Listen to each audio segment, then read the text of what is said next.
Hey, I can't see, Teresa. I ran into somebody this morning, and they had the message, hey, how you doing, remember me? I'm looking, I go, no, I haven't. All right, let me know when, oh, and gonna write down Jeff Basher. Well, you know how to draw a crowd. Not what? You know how to draw a crowd. Yeah, we never have anybody here. Great to see everybody. I like these chairs. All right, we're good to go. Okay. We're gonna call the meeting of the Public Health and Safety Committee meeting to order. Please rise and say the pledge of allegiance. I pledge allegiance to the flag of the United States of America, and to the republic which stands one nation, under God, indivisible, with liberty and justice for all.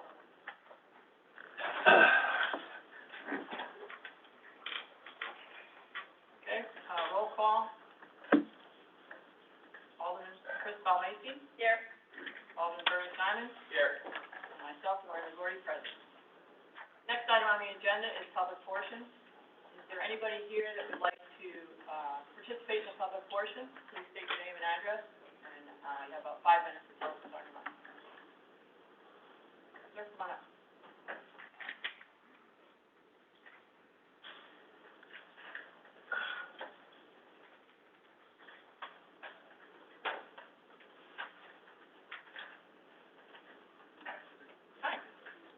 Joseph Marcinzik, M-A-R-C-I-N-C-Z, like Charlie, Zebra. I'm at 291 Cormac. Okay. And the only, business I have at this meeting is 2.3, the request for 2 stop signs. Okay. Anything you want to add at this point, or because we will talk about it? The sergeant here will give some details. All right, I don't think so. Okay. All right. Thank you. Thank you for coming.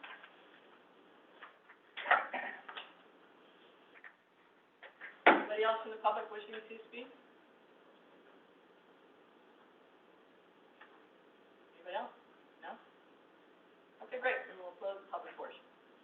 All right, moving on to item number 1, approval of minutes. Move to waive the reading and approve the minutes of the special virtual public health and safety meeting of June 3rd, 2020. Second. Motion made and seconded. Any discussion? Any discussion? All those in favor? Aye. Opposed? Motion carries. Moving on to new business. Item 2.1, speeding on Long Hill Ave. Move to authorize the traffic division to investigate and address the issues concerning speeding on Long Hill Ave. Second. Well, we have to, Motion made and seconded. Discussion? yes.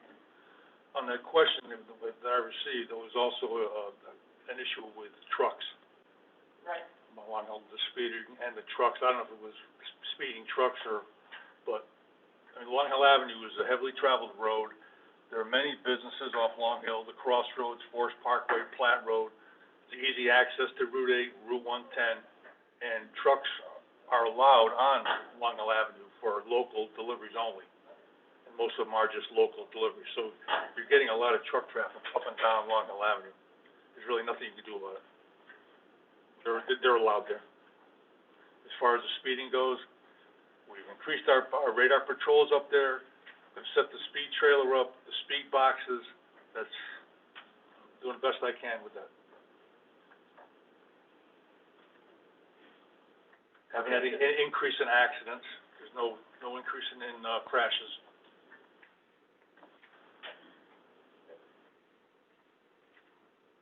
Okay, so you noted here that you'll set up a speed trailer. Yep, which I do. I still have. I've done on a regular basis. Sure. I bring it up there. I put it up. So if you do the speed trailer, then I'll keep it on the agenda so the next time we can review the report that you generate from the speed trailer. Absolutely. I'm gonna put the speed boxes up so I can get a report for you guys. Great. The average speed up there is about 40 miles an hour. That's the average speed, everywhere. That's the norm now. Are you noticing most of the speeding is between Platte and that Long Hill crossing? That's what I feel it is, yes, yeah. Coming up from like, they come that way, yes.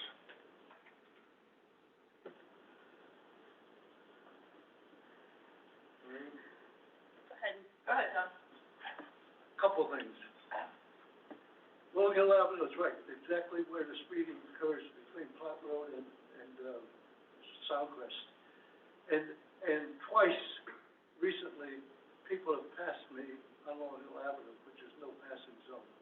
Not going fast enough for them. 30 miles an hour is not fast enough for them. But the complaint comes from up in the upper part, in the 800 range, and that has been looked into before.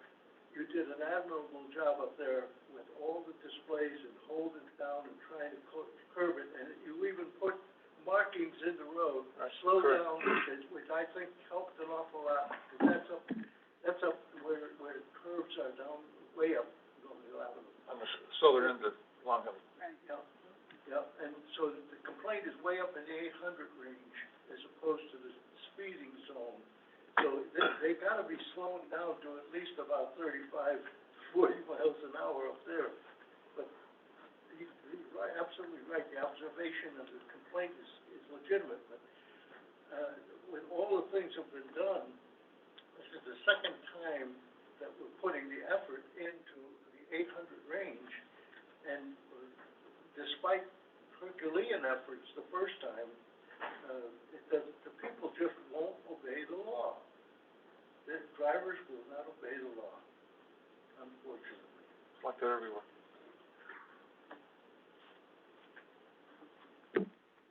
Any other discussion? We'll keep this on the agenda. So, all those in favor? Aye. Aye. Opposed? Motion carries. Okay. Next item on the agenda is 2.2. Sightline issue on River Road and Seneca Trail. Move to authorize the traffic division to investigate and address the sightline issue at River Road and Seneca Trail. Second. Motion made and seconded. Discussion. Sorry. Well, you all have photos, I think, I brought up to you, showing the intersection, the sideline looking north and south, and the sideline looking from Seneca Trail. In the past 20 years, there's been a few crashes in that area, but only 3 involving turning accidents, turning crashes. A lot of rear-enders there. At the stop sign of Seneca looking south towards Stratford, good sideline. Looking north, the sideline is fair. That's really because of the road design. There's nothing hindering it. The brush is cut back, the grass is cut back, and the speed limit, the posted speed limit on River Road there, right in that area, is 40 miles an hour. So when you pull out, they are coming up over the curve, a little crest, so you really have to be on your toes when you pull out, when you're turning left. So I don't know what the other issue is with the complaint, what the complainant say? Who made the complaint? Who? It was not a complaint. Oh, wasn't a complaint? No, it wasn't a complaint. It was a suggestion from Dave Eldridge. Dave is suggesting that the state right-of-way runs along there. You come out of Seneca and you look left, the state right-of-way comes up, gets higher. The elevation is higher. So if he's suggesting that take down the state right-of-way, dig it out. Cut the road down? For the state to take out, no, not the road, just the state right-of-way off the road from the curb in 9 feet. The grass area along AJ's property? And he, yeah, right, and he thinks that will improve the sightline about 50 feet. But there is a caution like that, been there since 1923. Right. At that intersection, and for that very reason. And, so, I mean, I don't know, to me, this is a state issue. It's a state right-of-way, it's not our issue. Was the state willing to do it? Well, we're gonna notify him and ask him. You notify them and ask them if they'll take a look at it. Right. Okay. Pretty good idea. Yeah, all right. That's something you can take care of? Yep. Thanks, John. Any other discussion? Vernon? All those in favor? Aye. Opposed? Motion carries. All right, next item is 2.3, request for 2 stop signs on Coram Ave at Hill Street. Move to authorize the traffic division to investigate the request for 2 stop signs on Coram Avenue at Hill Street. Second. Motion made and seconded. Discussion? I'm Fran Marcinzik. I put in the request. Okay. I would like to know what exactly does it mean that you're going to do a study? What does that mean? Crash data, speed data, You don't already volume. have that information? That's what I suggested, that the police department could provide all of that information to you. They just look back on their records, even for the last 6 years. Our problem started in 2014, and to 2019, we have lost 5 vehicles on Quorum Ave. 5 that we can, and the police reports will substantiate it. And there have been more accidents on our streets that involve our other neighbors. And especially the corner of Hill and Quorum. You guys must hear the screeching and the brakes out there. You've got a new 60-unit apartment building a block away from you. They're gonna be coming up that hill, and you cannot see the traffic coming from the left side when you're on Hill Street as clearly because everybody's speeding, because there's no stop sign there. Then they come speeding down the hill, and in bad weather, they lose control. Especially if there's traffic coming up the hill, they don't have room to scoot over if they want, if they think that's what they need to do. But like I say, a study, how long will that take?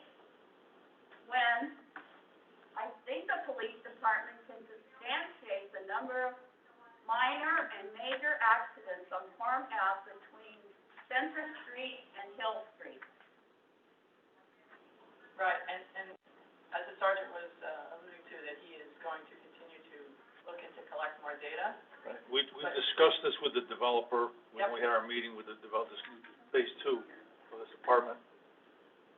And we're all in agreement that we think we're gonna have to, because of the increase in traffic and the volume, the cars coming up, and they're gonna have the, side entrance on Quorum Avenue from the parking garage. It looks like we may put up the 2 stop signs, probably not till next year, when the project gets started and completed. Right. When is the completion expected? Do you know? I have no idea. Summertime, springtime? I really don't know. It just got approved. So right now, I don't think it's needed, but it is it's gonna be a problem spot. Is it expensive to put in 2 stop signs? Is it a financial issue? No. Because to me, it's a safety issue. It's not even me financially being ruined over a 5-year period, me and my husband having to replace 5 cars. It's a safety issue. So, Sergeant, You is can't have there people something we can do? speeding down Quorum Avenue. Keep the cars off the road. Well, that's that. I don't know where she lived. I'm focusing on the intersection. So, Right now, for the last 5 years, in that intersection, according to the state of Connecticut crash data repository, there's been 8 crashes in the last 5 years. Say that again? In that intersection, there's been 8 crashes. 8. Yes. In the last 5 years. Plus 4 on our street, I mean, in front of our building. We're They right live in the middle of Quorum 91 Avenue, car, right? above your public parking lot. And in fact, that's where I park now. I will not park my car on the street.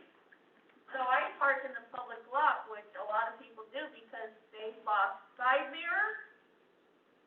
You know, they've been dinged on the side and the person just keeps going. This is a different issue. This isn't, Find this broken is the glass, intersection issue. drive your mirrors on the street when you So- wake up. So I think, and the sergeant's pointing out, the item we're talking about is the stop signs. And I Yes. think you're referring to speeding and, No, I Well, want the stop stop signs. sign. Excuse me, stop signs stop speeding. No, they don't. It interrupts the flow. People Speed fly of down Quorum traffic. Avenue from get up a good head of steam. They hit the intersection at Hill Street, and I am telling you, there's probably something in the engineering of that intersection. They go airborne, they land on Quorum Ave and go crashing into my car and other cars on Quorum Avenue. When you say you study the intersection, that block of Quorum Avenue is intricately, it's connected with that intersection. People stopped at Hill Street and were just starting to accelerate as they go past my house, there would not be these accidents. I have accidents on 11/20/14. On 11/20/14, an elderly gentleman wiped out my Taurus station wagon, slammed it into my wife's car, which was a Toyota Corolla. The parking brake released, and my wife's car went all the way down the hill to Wells Fargo Bank and hit another car, a third car, or fourth car involved in the accident. On 3/30/16, an impaired driver wiped out my car and my wife's car. It was 5 o'clock in the afternoon. He was stoned and drunk, and they took him to jail, and that was accident number 2.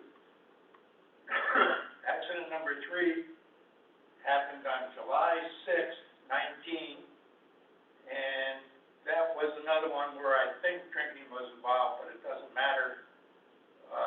It was in the early evening.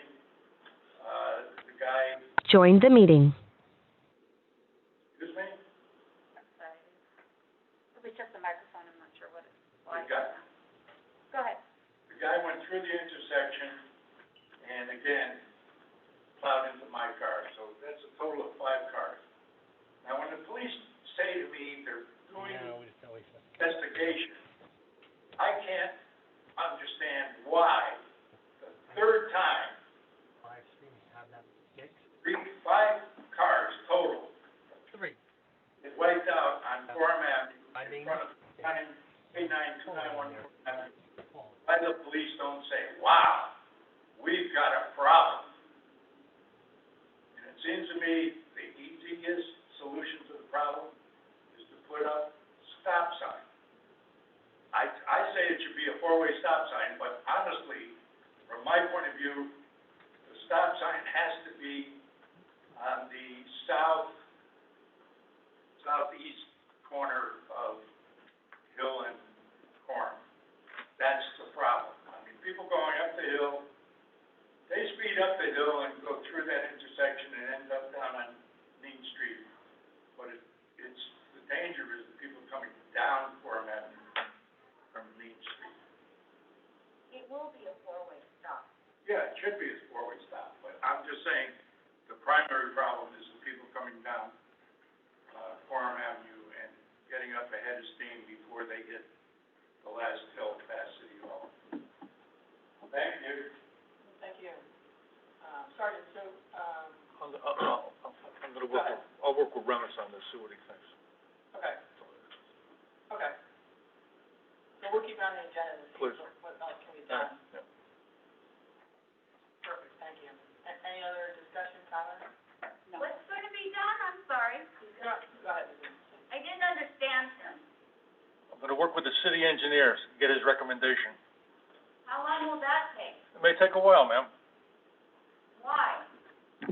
Things take time. He's not always available. A few weeks?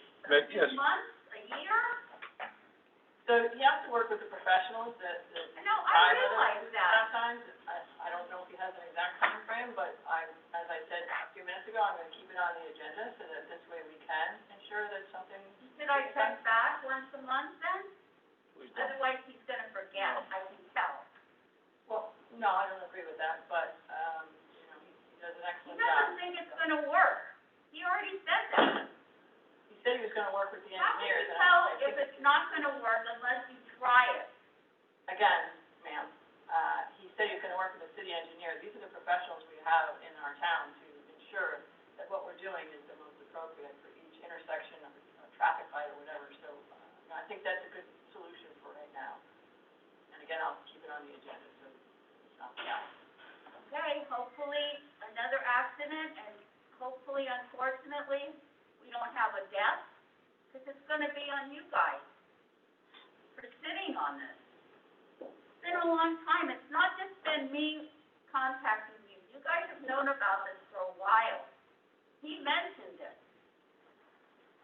Again, thank you for your input, and we will keep it on the agenda. You're welcome. Any other discussion? All those in favor? Opposed? Motion carries. Okay, going to the next item. Item 2.4, handicap sign request in front of house on Elm Street.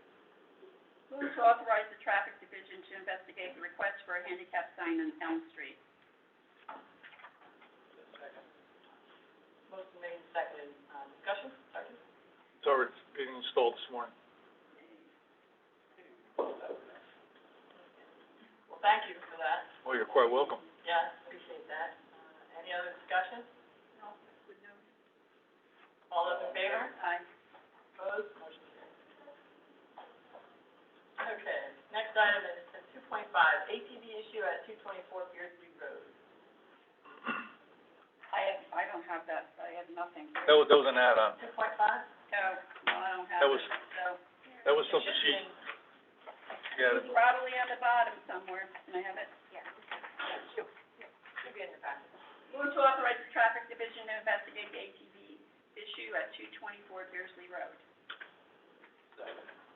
Motion made and seconded. Discussion, Sergeant? this was, brought to my attention by Denise Gregorio, she was the, complaint, Correct. from 9 Johnson Lane. Correct. I went over to, she complained about behind her house, there's open space, and the property she was complaining about was 224 Beardsley Road. And, I stopped over there, actually, the owner wasn't there, one of his tenants gave me his number, and I spoke with him about this. It seems as though he's got an acre and a half, couple acres that border the conservation property.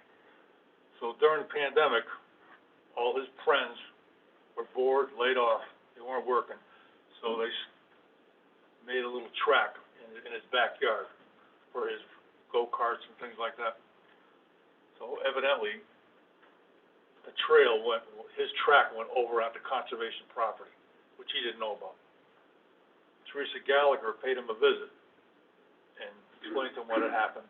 And he looked at his maps and he said, yes, that's correct. So he redid his track so it stayed on his property.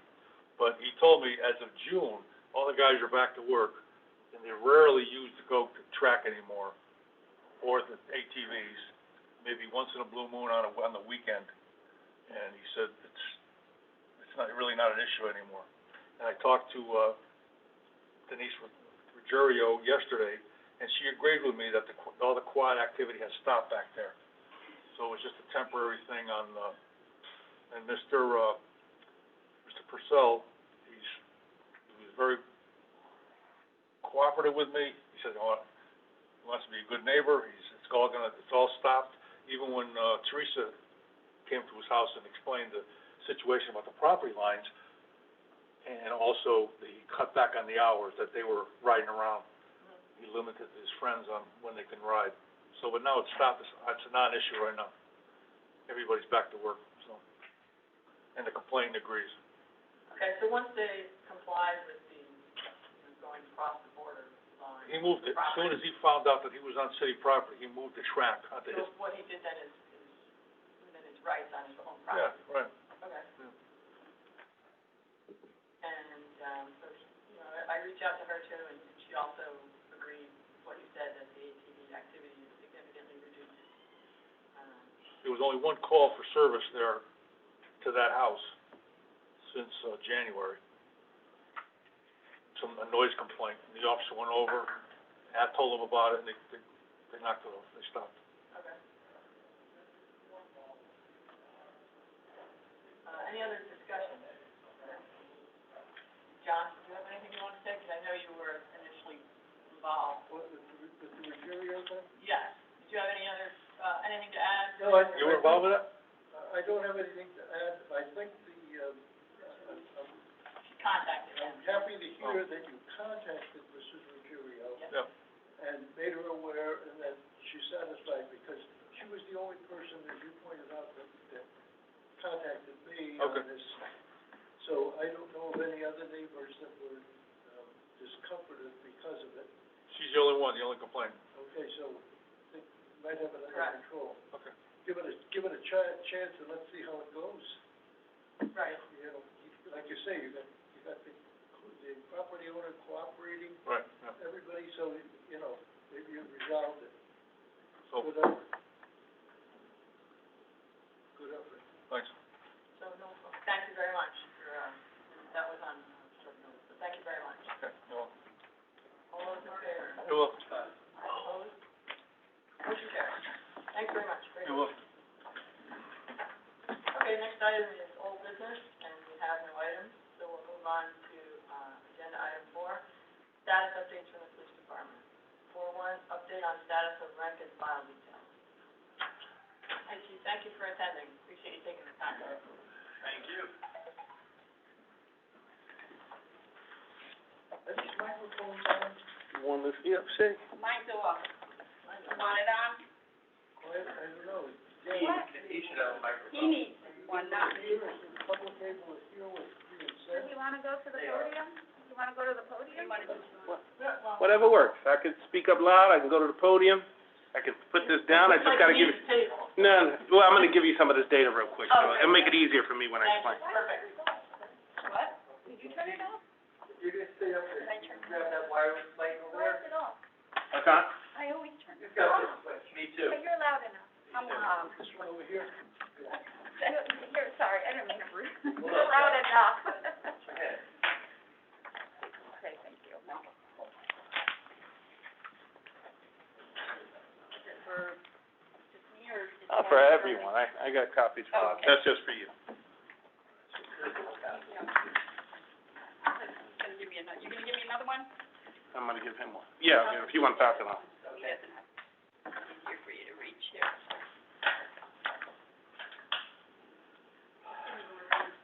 That's them. Thank you. Thanks.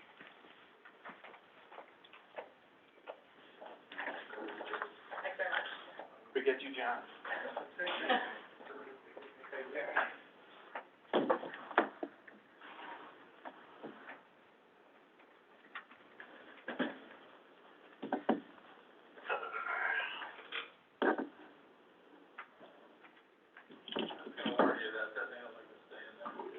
See that? I dropped it quite a few times. Testing. All Sounds right. like it's working. It's working. Okay, I noticed that you guys requested, several items to be reviewed. Would you like me to just start? You got any questions? Yeah, just put some time and let's, go over what you, put together. Okay. One of the first sheets you see here is, this is just the rank and file we have in the police department. We currently have 47 sworn police officers. We're budgeted for 58. We have 1 chief, 6 lieutenants, 7 sergeants, 3 detectives, 30 officers. We have none on suspension. We have 2 on paid leave. We have 3 on workman's comp. Since 2020, we've had 4 terminations. Since 2020, we had 5 officers being hired, and one including a deputy chief.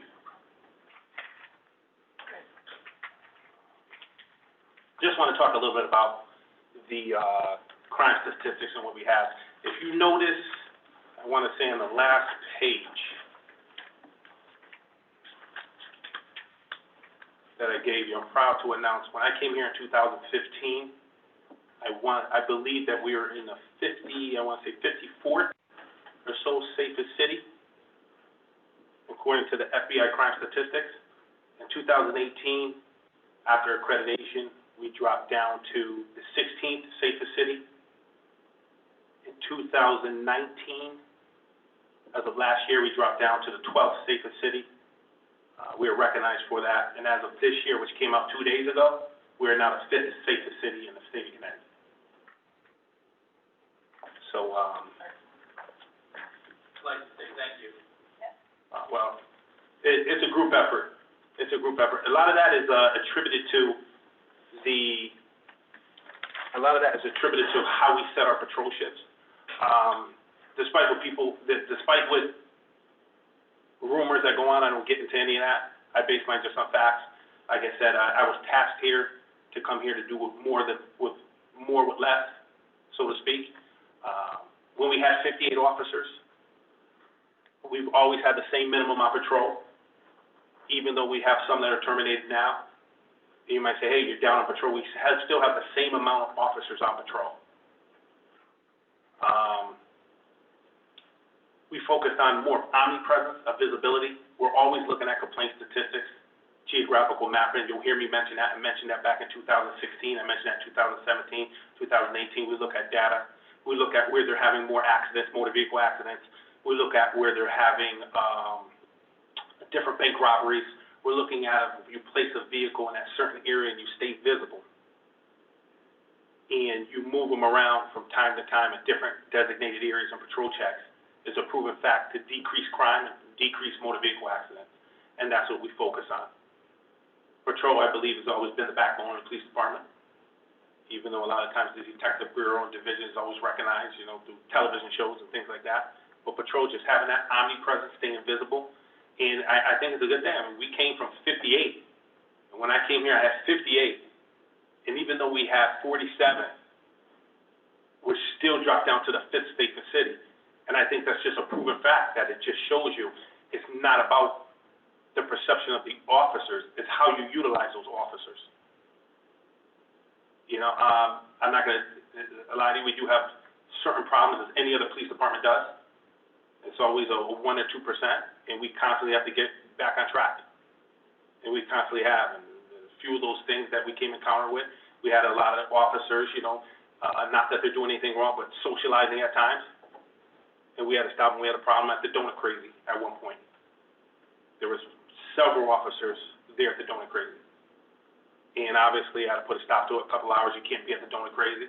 And at one point, I thought I put a stop to it. I'm going back and forth and driving by there at times, not looking for them, but we go down 110, and I find out sometimes the officers are in the back at Donut Crazy. And so, then you correct the issue. And then I think a main issue was when we had one officer that was, several was at Donut Crazy, and we had an officer that was in distress, so to speak, that was engaged in a conflict with another person. He was outside his patrol unit, and he raced to the other side of town, and he didn't make me crash his car, and that was one of the things he put into place. And so sometimes it's my point, and my part of being a police chief, I'll look at that and I'll designate different D runs, and that's what mandated patrol checks where I want you to go specifically every half an hour. And sometimes the officers understand that, and sometimes there's a little resistance, but I think for the most part, they all got on board. It's tough. I know midnight shift was a little resistant at first. It's a midnight shift, it's a slower shift, but it is proven to reduce the crime. There are several incidents we had, and, unfortunately, I was brought here to hold these officers accountable, and it's mandatory to do that to have an effective police department. Just several other incidents that we had here that maybe put things into play. We were just hanging out in dispatch a little too long. Not that they were doing anything inappropriate, but just hanging out. It's not dispatch is here to work. We had a 911 call, and during that 911 call, we had that it was some kind of domestic violence dispute. Unquote me, I believe it was someone was holding a gun to a female's head or something to that regards. I believe, I don't know if it was something specific, but they were just hanging in there for like 2-3 hours when that was going on, when they should have been looking for the suspect. So when I get complaints of things like that, we revisit it, we work on it. Sometimes they like it, sometimes they don't. For the most part, we have great officers. Everyone has to be monitored, including myself. And I think this is something to be proud about, that we're in the fifth safest city. And when you look at the fifth safest city, the cities that are ahead of us, a lot of their population are lower by like a half. So we're at about 42,000. A lot of them are like 25,000. And I see it's actually exceeded even getting to the #1 spot. If we keep staying consistent, conducting our patrol checks, staying visible, and doing what we have to do. The stats that actually they're speaking about are, larcenies that have dropped, to burglaries that have dropped significantly, stolen motor vehicles have dropped significantly, reports of vandalism that have decreased significantly, thefts of motor vehicle, and it goes on and on and on and on and on. And I just thought that'd be something to clear up. You know, sometimes people have misconceptions that if they hear something going on in the police department, they hear, oh, there was a stolen motor vehicle. Doesn't mean that there was 50 really stolen motor vehicles. Obviously, there's stolen motor vehicles is a problem we're encountering throughout the state, just like ATVs. I actually think we have ours under control a lot better than certain other areas as being reported. When you have incidents like that, I just want to make sure the facts are just up front. I like to base my stuff on results-based accountability, just on facts and circumstances. And so I'm glad to be here today to kind of just clear up any kind of misconceptions, anything you want to ask me. If I can talk about it, I will. If I can't, I'll let you know. If we need to go into executive session, I got no problem telling you. I have nothing to hide. So I think, thank you for all that detail. So I think that one of the things that I picked up on what you're saying is when you run into or have a situation where there's a reprimand necessary for an officer, you do go to great lengths, and can you confirm, it sounds the way that you are, that you go to great lengths to, I think the term rehabilitate or reteach or give that officer an opportunity to turn it around. Absolutely. I believe in progressive discipline. I believe in positive discipline. Positive discipline is retraining. We can get enough of retraining. If you noticed, which you probably haven't because you don't have the personnel files, but some of the officers that were terminated, they do have a progressive discipline history. Some of them do. You know, they've been suspended for a couple weeks. They went to the board and arbitration. They grieved it. They lost. You know, these are things that, you know, we're not proud of. We don't advocate of it. And then some of the same people have been written up a few times, have been retrained twice. It's all documented. You know, the best thing is progressive discipline. I believe in everyone. If you make a mistake, we can retrain you. We'll get past it. Yeah, you own up to it. You take responsibility. We'll get past it together. But certain things, if you cover it up and you lie, then we're not going to. We can't get past it.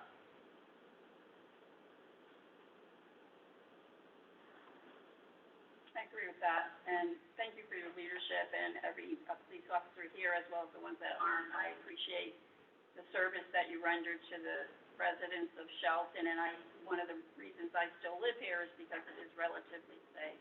So I just wanted to say thank you about that. And kudos to you with the accreditation. I do have a question about the accreditation, if I may. Sure. I know we're at the Tier 1, and there's 124 standards that you had to comply with to be at Tier 1, correct? Yes. And that there, it was hard for me to do research on currently, some, on the web, some said there were only 17, towns, cities in Connecticut that were accredited, others said 28, so I don't know where the accuracy is of that.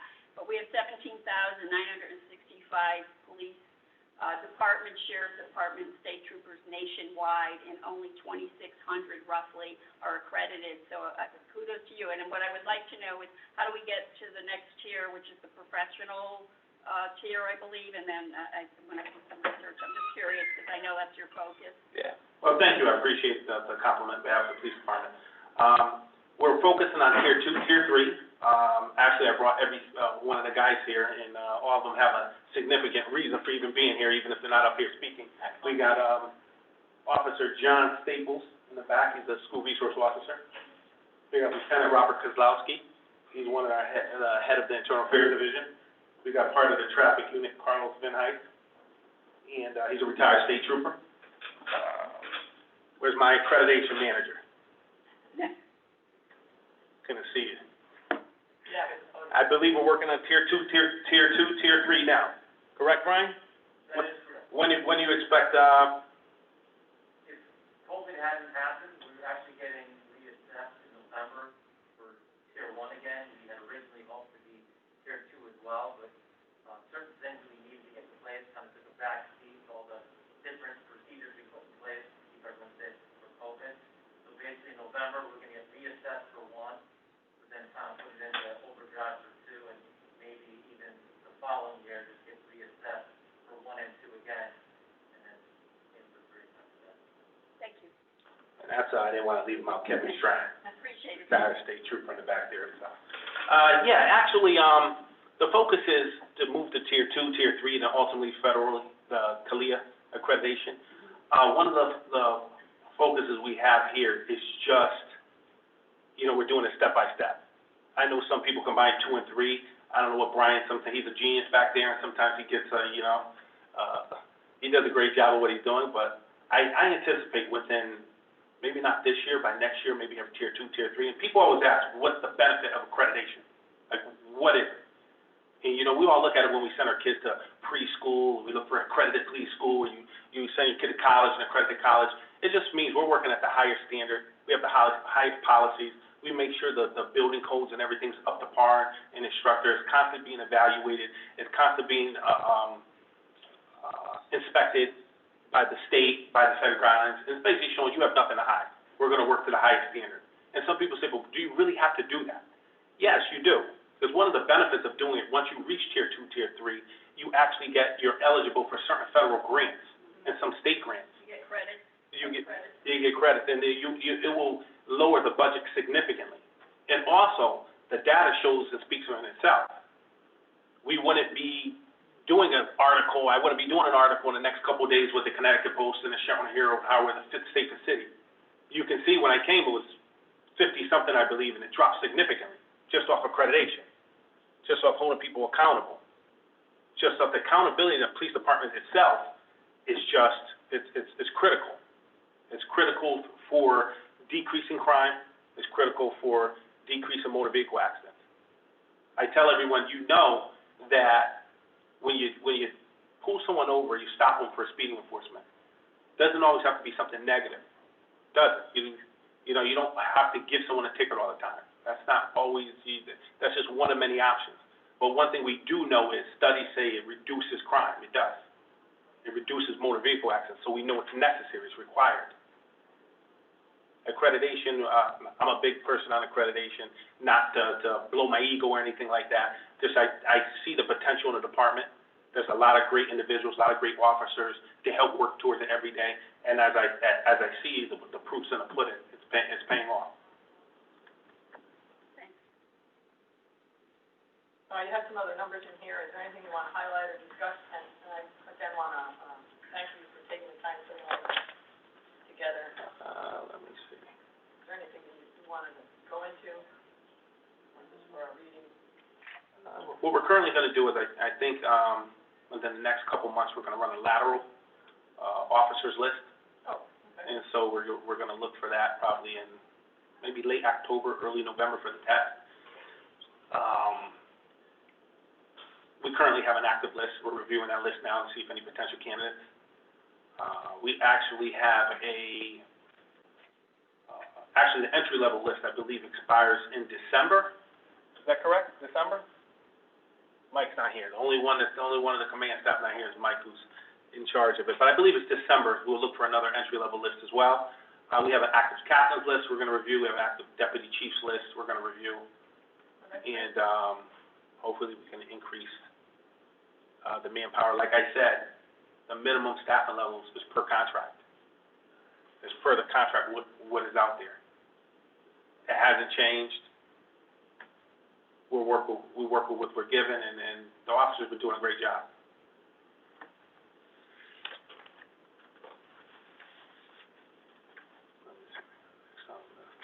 Overtime here, the overtime, I believe, is on the next page. Yes. Looking at the overtime, depending upon what we encounter, detective unit, pandemics, whatever, it usually goes up and down. I never really have increased the budget, or shall I say, recommended to increase the budget more than probably a couple $100,000, and part of that is contractually with raises, and we never gone up more than a couple $100,000. We're probably under. I'm hoping to get these hirings and do it. I mean, when you think of 58, when you compare hirees versus overtime, I think you're always probably going to save money just for the cost of the employee itself and benefits itself. But there's nothing like having additional patrol coverage and patrol staff, and just not having them when you're ready. So we're just going to be active in just recruiting.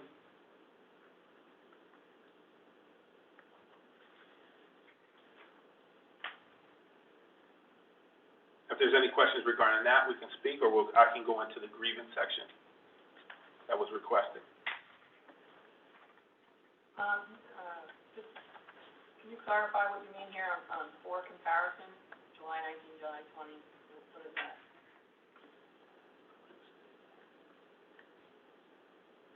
Well, since it's the fiscal year was just this year, so the year's really just starting in July.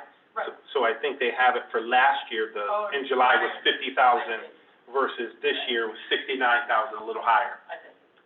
You know, Got it. usually June, July, August are seasonal, so officers take vacations. If it's nice, they call out, and the overtime usually goes up a little more. Okay, understood. Any questions on this before we go? Great, thank you very much.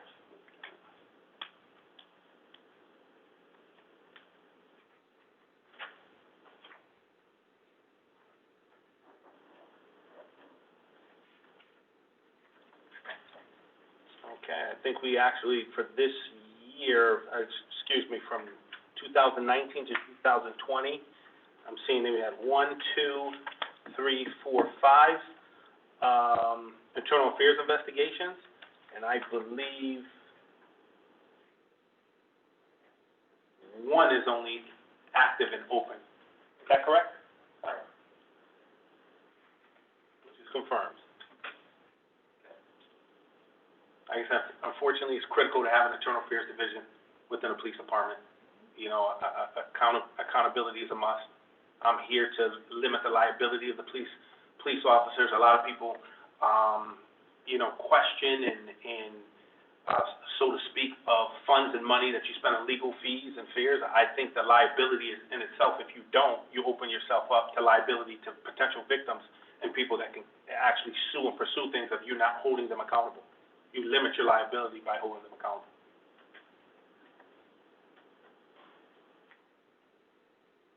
The first IA here, I believe this was the recent one for over a year ago at this point, where we had the terminations of the 3 employees. I can't get into, obviously, to maintain integrity, I can't get into all of it. Not what we're. Okay. Yeah.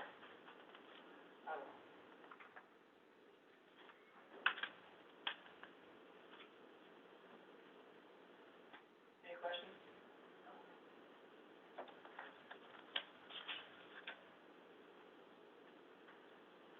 Okay, if there's any other questions, we'll just let you know, but right now, we don't have any on this specific topic, right? Right. Okay, and then the last item, if you could just take a few minutes to talk about, update on access to the locker rooms and bathrooms.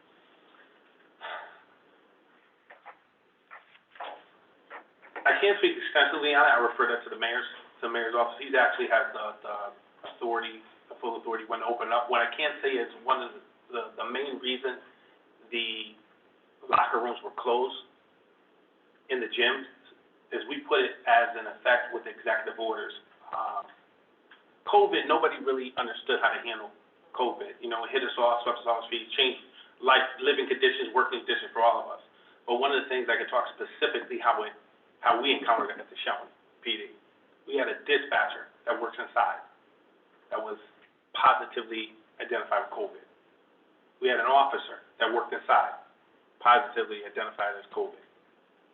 We had 2 other officers inside that had the symptoms and were sent home and had the fever, and one refused to get testing, the other one did, but they both quarantined for the 14 days and got the proper access to come. Then the scary part about it all is we had, and I can't reveal names, due to confidentiality. We had 20 workman's comp for possible exposure for complaints for officers. That's 20. That's almost half the police department. In a situation like that, and spreading, and you're possibly in the building, we try to keep the building separate as much as possible. It's currently it's under renovations. I think they did the floors just 2 days ago, the tiling. I believe they had to order it, and I believe they're doing some more renovations on it. The rest of that I refer to the mayor, so to speak, but I just wanted to get an idea and let you know exactly why we enforced the governor's executive orders with the gyms and the locker rooms and why it was closed. Most people don't understand when you have 20 workman's comp complaints filled out. That's a lot. That's a lot. You just said we got 47 officers. It's not that big of a deal, then why is we got 20 workman's comp claims? Why is 20 saying they were possibly exposed and should be quarantined, so to speak? We had 2 that was positive and another 2 that potentially, one was, he never went to the doctor, but potentially, who knows, and another one that was potentially as well. And that's where we got there. You know, I think it's critical to understand that. And I hear the things out there, and I understand the frustration. You know, I worked in law enforcement, and, you know, I worked for the state since I was 21 years old and 40 years old. I never used the locker room myself.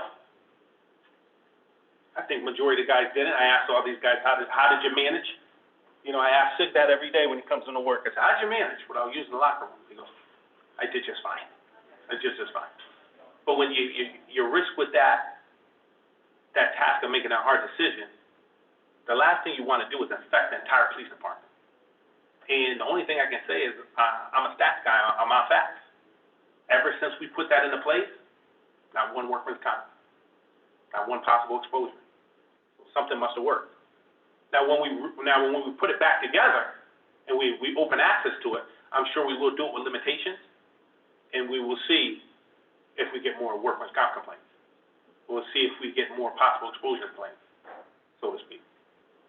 So I'd like to speak to the workers' comp, since that's my expertise in the state of New York, but it's applicable here with the COVID crisis. One of the things is exposure in and of itself for any communicable disease does not warrant that you will be given benefits for workers' comp. However, what's happening in 11 states right now, and I believe Governor Ned Lamont is trying to push this presumptive diagnosis, symptomatology, et cetera, you will be compensated for that. There is talk, similar to the 9/11 fund, that there's going to be a fund for all of these claims. Right now, I'm negotiating with an insurance company because we had pandemic insurance, and we were only responsible for $1 million, and we have $100 million worth of COVID claims, excluding death claims that we did have. So I commend you that you did that. It was the appropriate thing as a clinician. That would have been something, if I worked somewhere, I would have recommended doing that. And when you do reopen, you stagger the reopening, you disinfect, you follow the protocol.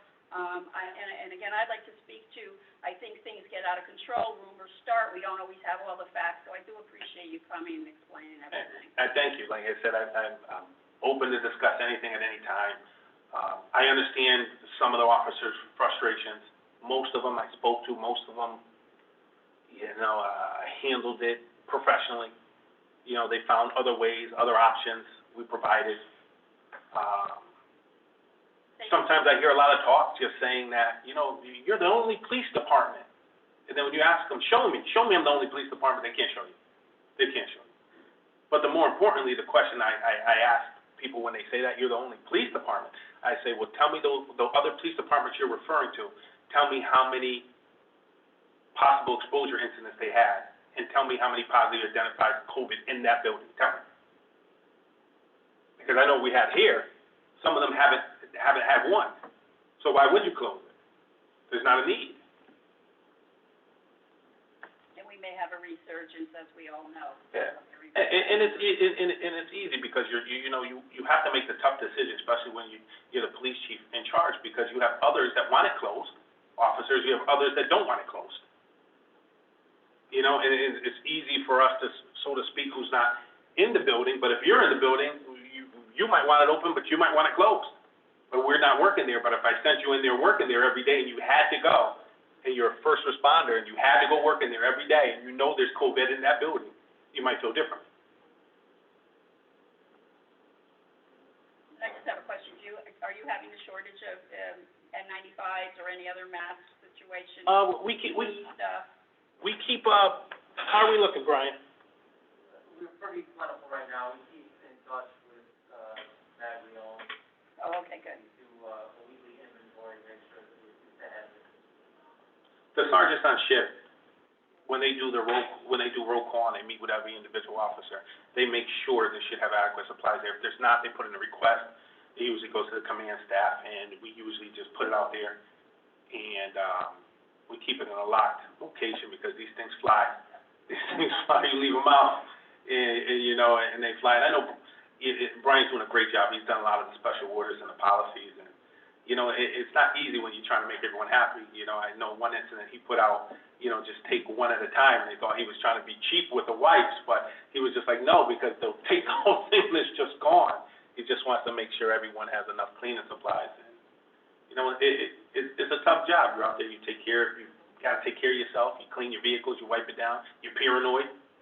I know I myself, I wash my hands 50, I never washed my hands so much in my life. So two questions. So, you noted that, the rumor that we're the only police department, blah, blah, and whether that's true or not. Why do you think our police department was hit so hard with the COVID? I don't know, I never, Exposure's not a positive. Exposure doesn't mean you have COVID. So I think that's a Right, misnomer. exactly. So what were the stats of actual conversions?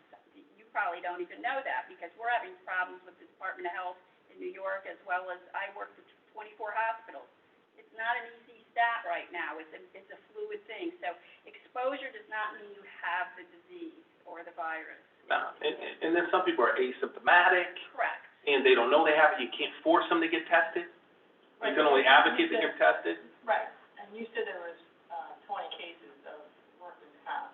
Yes. And you indicated that whatever other police departments had done or one.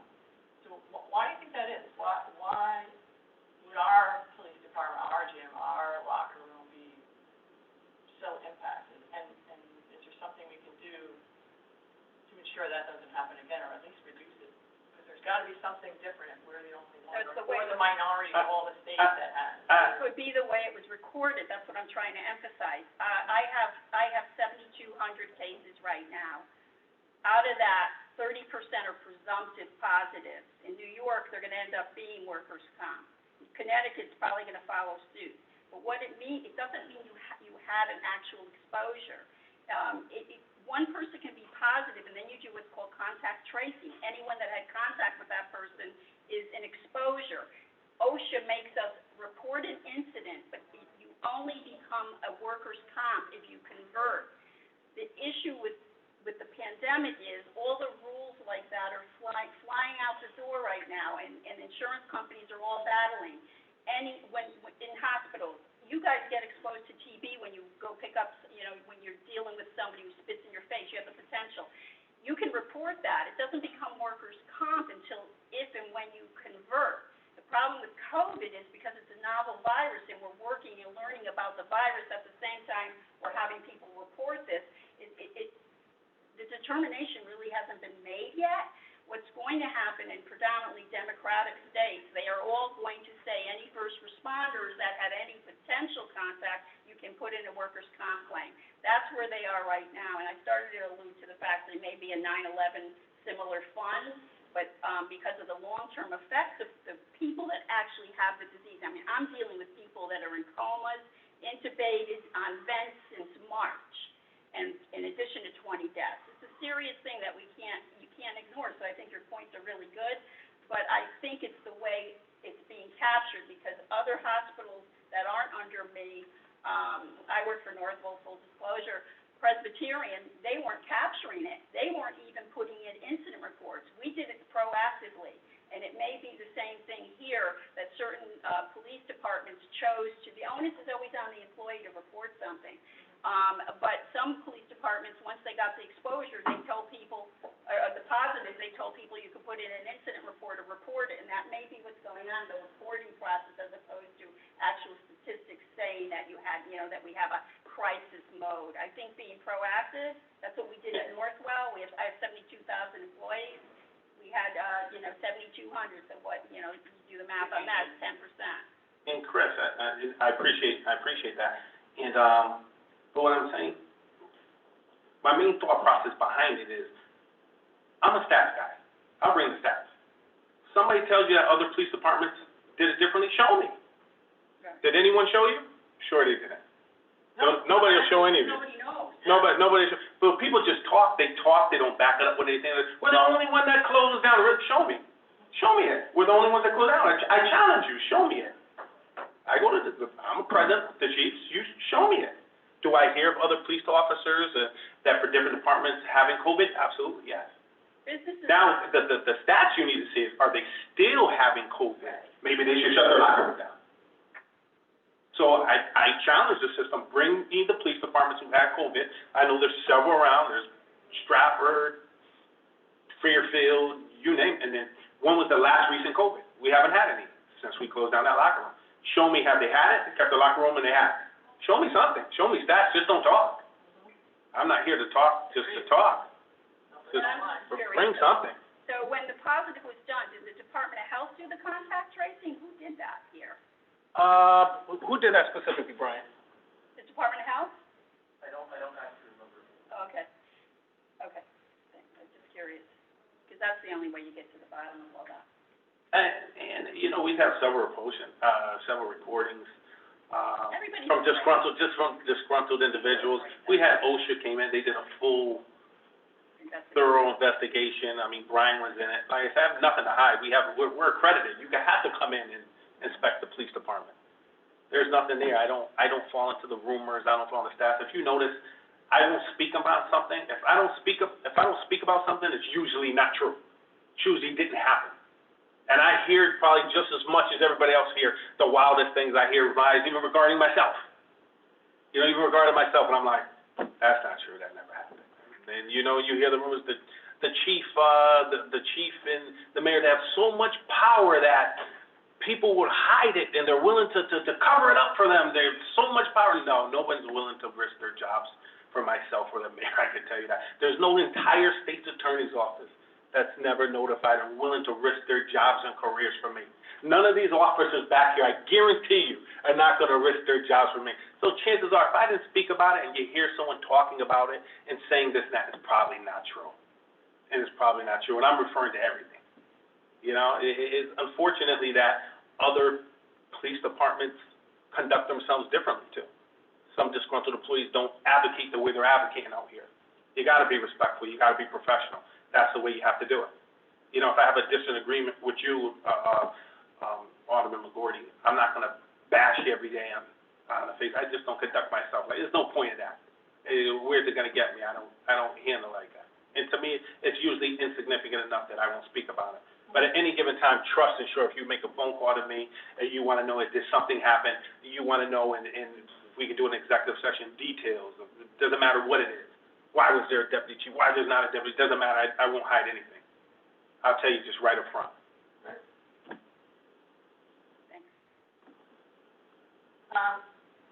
One last thing regarding the locker room bathroom.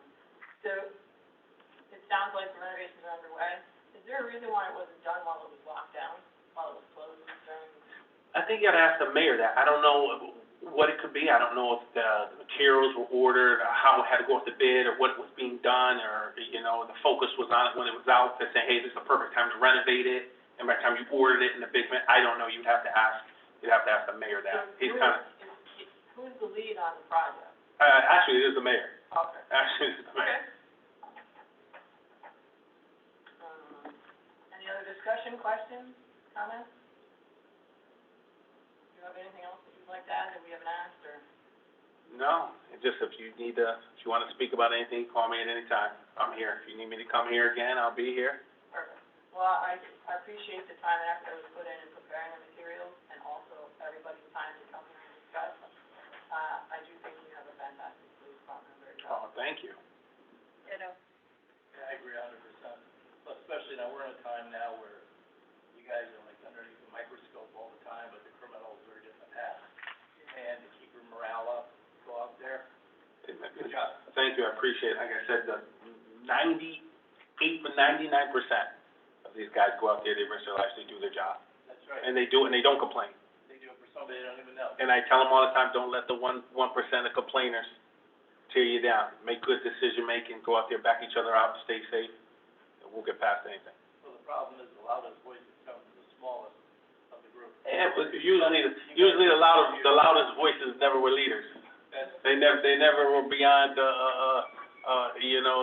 entry-level position, and it's easy. Those who have the easy answers never have to make the hard decisions. That's right. That's why they're in a crowd. They never have to do it, and if you notice, they'll never have stats. They'll never say, hey, I can show you this. They'll tell you, hey, this happened, but they'll never say, yeah, really, really.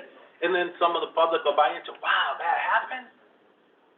How's he still the police chief then? How's he still the, oh, wow, really? That guy has a lot of power. Most likely, it probably didn't happen. Again, thank you. Yeah. Thank you. Absolutely. Again, thank you very much. Oh, go ahead, John.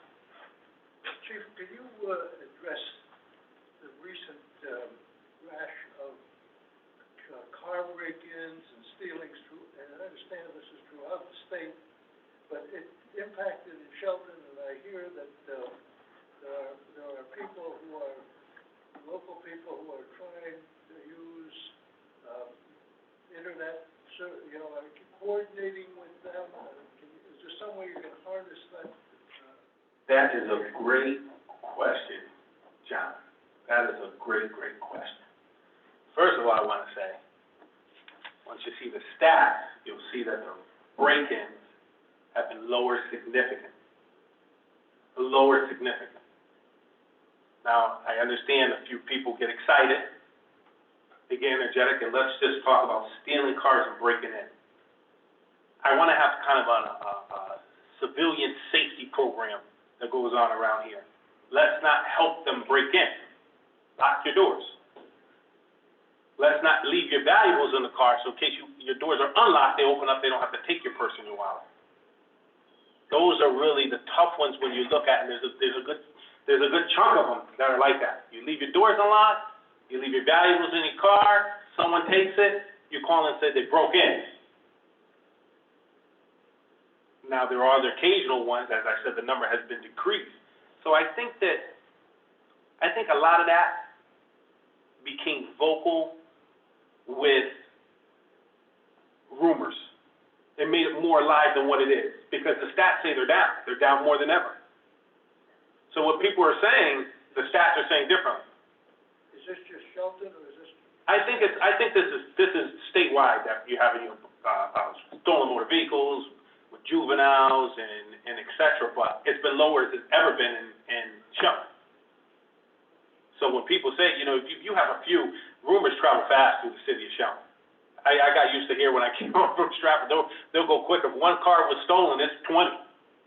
It's 20, John, but the stat doesn't say it's 20. I've heard that, there were rumors that cars were stolen and guns were there, and I'm looking the next day through the morning report and everything else, and through the Daily Shiver, I said, what guns were stolen? And I have no idea what they're talking about. Oh, I understand. Someone put that out there. They wanted to believe that the police department was really, it's not as adequate as it was. First of all, when it comes to I have no problem speaking to anyone, but I want to stress them, please lock your doors. Please keep your valuables out of your car. Let's start with there, and that's going to stop, and everything's going to stop significantly. Are you are aware and utilizing the internet services that people have started to report stuff, do you suggest that they report it to the police department? Absolutely. Report anything and everything to the police department. We report anything and everything. Yeah. Let me see, can I just add one thing to that? Yes, sir. So first of all, the problem's really been going on since 2016. It is a statewide problem, not just a Shelton problem. There's many factors. The main probably reason, which we're not going to get into, is the breakdown of the juvenile justice system. So two things we've done at the TV. Number one is the public ad campaign, because most, if not all, are unlocked vehicles. So it's been lock your car, lock your valuables, like the chief said. And then Officer Staples has put together a program. I've worked with him. He's going to talk about it, and that's working with the public. So if you want to take a few minutes to bring that up. Yes, like you said. Mr. Angus, so what we've been trying to implement, and we're in the beginning stage, and so far it's actually been going pretty good. So as we know, crime prevention is out there. So it's a unit within the police department that we've been going around to individuals' homes. And what we're trying to do is not only encourage locking cars and your valuables out of vehicles, but also it's communication, right? So if we get one person that's in a location, because rightfully so, every officer can't meet every home. They can get there over the course of their career, but not that specific thing. So we have one individual that gets together with their neighborhood, they all cooperate, and then that person then turns back. That's the main person, we'll call it the captain of the neighborhood watch. That person is the person that's going to be liaison, that they're going to get the complaints. We make a report, we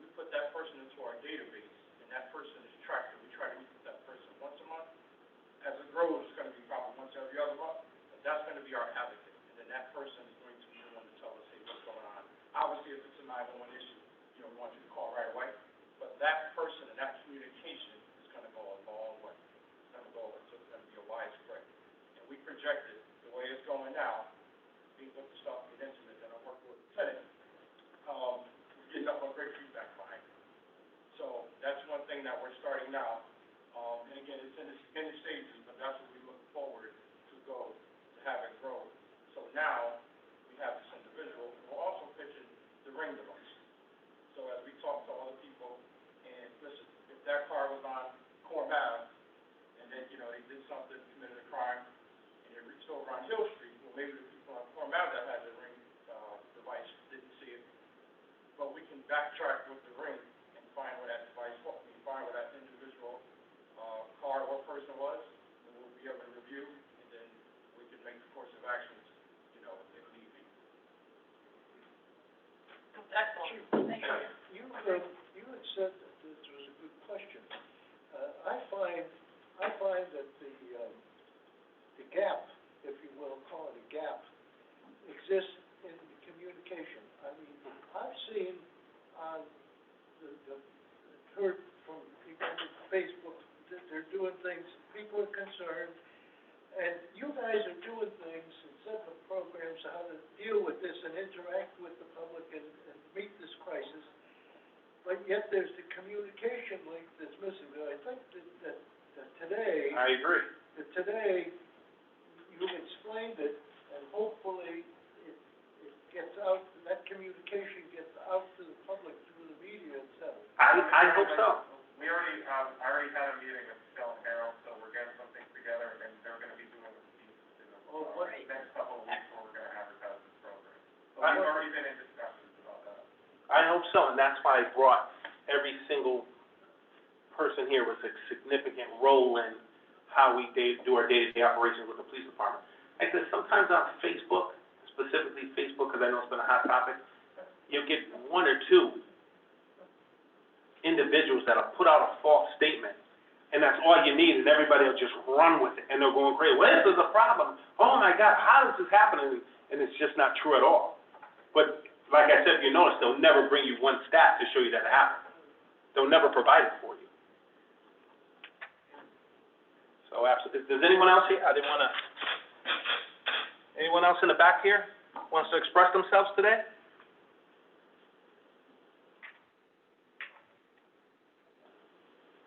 John, you all set?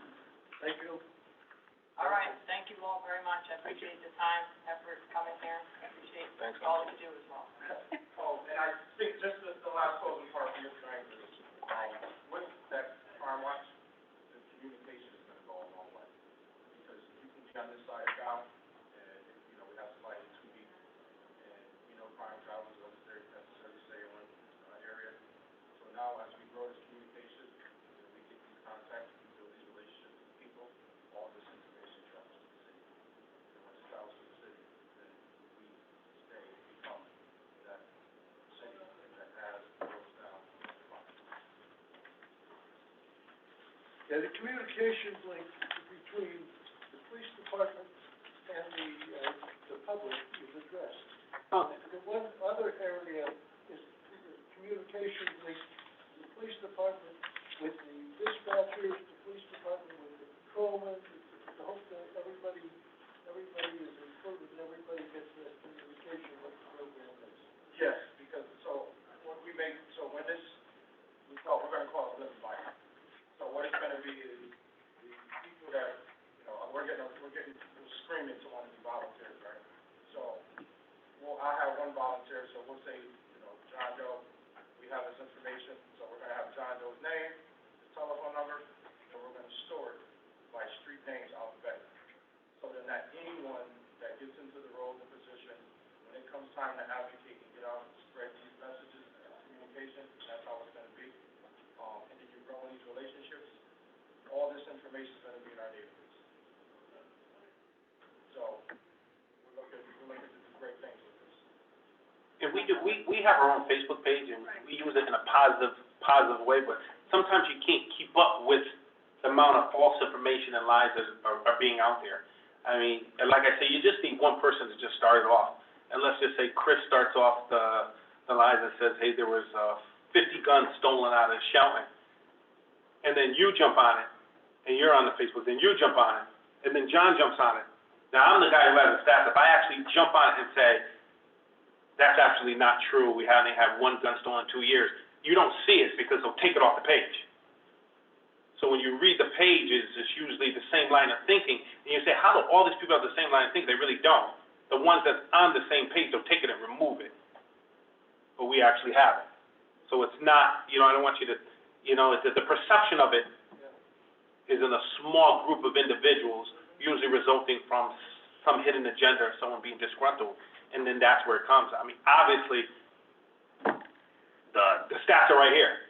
They're doing an article, we're potentially getting an award being in the top 5 safest city. How do you explain we're the top 5 safest city? How can you explain it? If the crime is so high and they're out of control and, it's just, I don't fall into that. I don't fall into the rumors. I just keep going with the facts. And I just stress, if I usually don't comment on it, it's not because it's happened, it's because it just sounds so ridiculous, not even worth commenting on it. I just keep moving past it. I just keep moving forward, positive direction. I have a question. So with that, Crime Stopper initiatives, or will residents be able to text message? Will there be a component of that somewhere? So I'm leaving that up to, so it works two ways. So in the actual corresponding neighborhoods, those residents to build relationships along with us. You're gonna get some people that wanna give their information, you're gonna give to some people that does not want to give their information. But what we do know is that they do have the conversation, or they do have individuals that wanna ask questions that maybe won't. So, but you always have that one vocal person, so we're gonna kind of work everything through that. But by all means, if that person wants to disclose their information and give, or let's just say my captain of that neighborhood, and you have a question, but you're not the captain of the neighborhood, I'm still gonna come see you, because they're gonna say, hey, Chris. Yeah. They're gonna say, Ms. Chris has a question, and I'm gonna say, okay, you know what, and then I'm gonna have her number, through them, because that's 9 times out of 10, that head person's gonna have that number, contact information. And if they don't, they'll be able to say, hey, Ms. Chris is on the street with me, and then I'll go over there and I'll come to the street, and we'll come see what's going on.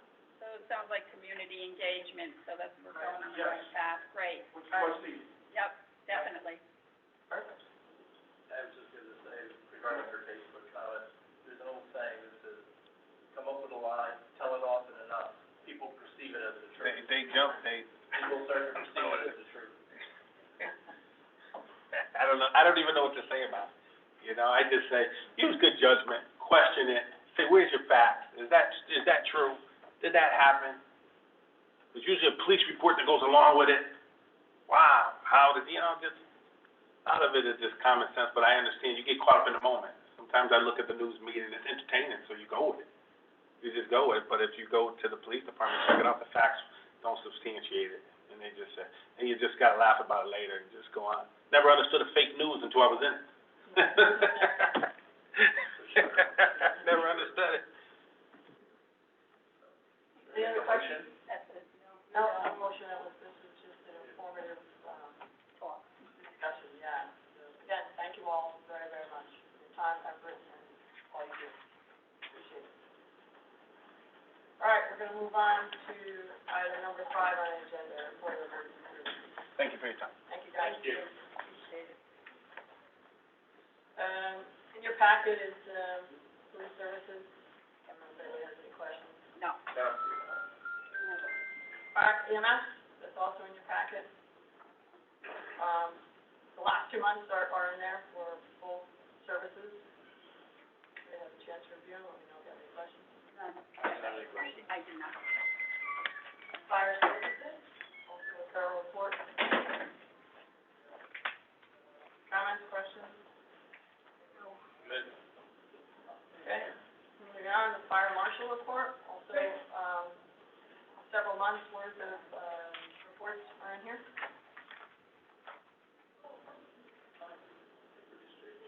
Comments, Them already, yep.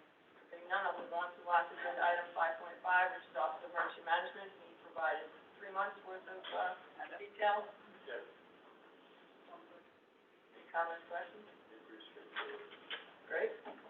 I'll entertain a motion to adjourn. My motion, we adjourn. Second? Motion made and second, all those in